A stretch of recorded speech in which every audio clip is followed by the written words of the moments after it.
Germanton Hospital pioneers in world-class orthopedic cardiology and multi-specialty care. Top 3 in Hyderabad, top 10 in South India. Attapur, Hyderabad.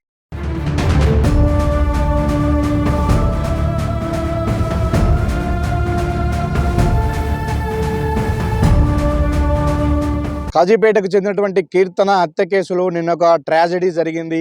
ఒక నాటకీయ పరిణామం జరిగింది. Cinema సీన్ను తలపించే విధంగా జరిగినటువంటి ఆ పరిణామాన్ని ఇప్పుడు మీకు ఎక్స్ప్లెయిన్ చేసే ప్రయత్నం చేయబోతున్నాము. నిందితుడు వెంకటేష్ను నిన్న పోలీసులు అదుపులోకి తీసుకున్న తర్వాత అమ్మాయి తల్లిదండ్రులు, బంధువులు ఆగ్రహంగా ఉన్నారు. అతన్ని తమకు అప్పగించండి అంటూ పోలీసులతో వాగ్వాదం దిగారు. నేషనల్ హైవే మీద ఆందోళన చేసిన నేపథ్యంలో పోలీసులు స్థానికంగా ఉన్నటువంటి కాజీపేట పోలీస్ స్టేషన్లో నిందితుడిని ఉంచితే ఇబ్బంది అవుతుందని చెప్పి భావించి మైదుకూరు డీఎస్పీ కార్యాలయానికి తరలించారు.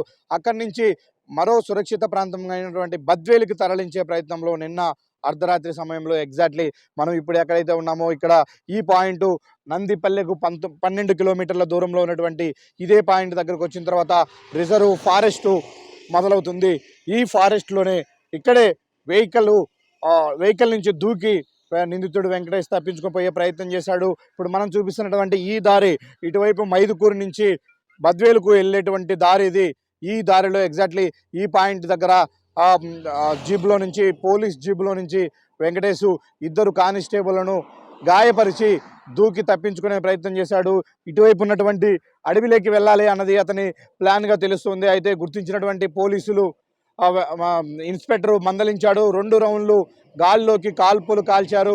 ఇప్పటికే నువ్వు తప్పు చేశావు, పారిపోయి మరో తప్పు చేయొద్దు, లొంగిపో అంటూ కూడా వార్న్ చేసిన పరిస్థితి. అయితే అప్పటికి కూడా వెంకటేష్ వినలేదు. తప్పించుకునే ప్రయత్నంలో ఉండగానే ఇక తప్పించుకుని వెళ్ళిపోతాడేమోనన్న ఉద్దేశంతో అక్కడ ఉన్నటువంటి ఇన్స్పెక్టర్ అతని కుడి కాలులోకి ఒక బుల్లెట్ను దించాడు. దాంతో తీవ్ర రక్తస్రావం అవుతున్నటువంటి వెంకటేష్ తర్వాత ముందుకు వెళ్ళలేకపోయాడు.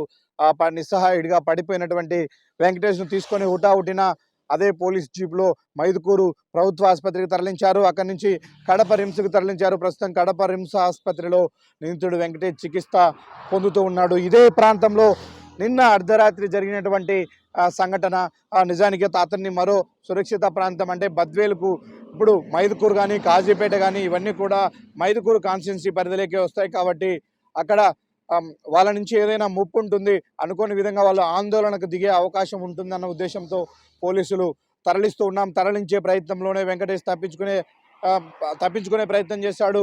అందులోనే ఈ పరిణామాలన్నీ కూడా జరిగాయి. ఈ ఇద్దరు కానిస్టేబుల్కి గాయాలు అయ్యాయంటూ వాళ్ళు ఇప్పటికే మైదుకూరు ప్రభుత్వ ఆసుపత్రిలో చికిత్స పొందుతున్నారు. ఈ మొత్తం విషయాన్ని కూడా పోలీసులే ధృవీకరించారు, పోలీసులే చెప్పారు. ఎస్పీ కూడా అదే పాయింట్ చెప్పాడు.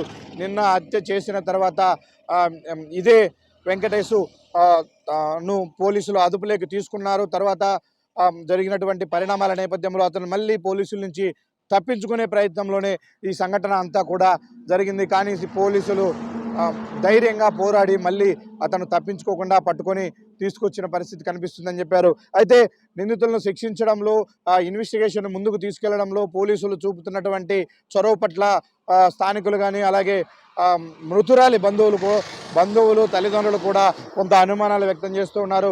వెంకటేష్తో పాటు మరో నిందితుడు కూడా ఇందులో పాత్ర ఉంది. ప్రవీణ్ అనే వ్యక్తి యొక్క పాత్ర ఉంది. కానీ అతన్ని ఈ కేసు నుంచి తప్పించే ప్రయత్నం చేస్తున్నారు. ఎక్కడా కూడా అతని ప్రస్తావన రాకుండా పోలీసులు జాగ్రత్తలు తీసుకుంటున్నారు అంటూ కూడా వాళ్ళు పెద్ద ఎత్తున కాజీపేట సర్కిల్లో ఆందోళనకు దిగారు. ఇప్పటి వరకు కూడా పోస్ట్ మార్టం అయిపోయినప్పటికీ కీర్తన అంత్యక్రియలు జరగలేదు. తమకు ఒక స్పష్టమైనటువంటి హామీ ప్రభుత్వం నుంచి రావాలి. తమ అమ్మాయి విషయంలో తప్పు చేసిన వారికి శిక్ష పడాలి, తమకు న్యాయం చేస్తామని హామీ ఇచ్చేంత వరకు కూడా వెనక్కి తగ్గేది లేదు, అంత్యక్రియలు చేసేది లేదంటూ వాళ్ళు అలాగే భీష్మించు కూర్చున్న పరిస్థితి కనిపిస్తుంది. పోలీసులు వాళ్ళకు అన్ని విధాలుగా నచ్చజెప్పే ప్రయత్నం చేస్తున్నారు. అయితే హత్య జరిగినప్పటి నుంచి కూడా ఇది అనేక ఉద్రిక్త పరిస్థితులకు కూడా దారితీస్తూ వస్తుంది.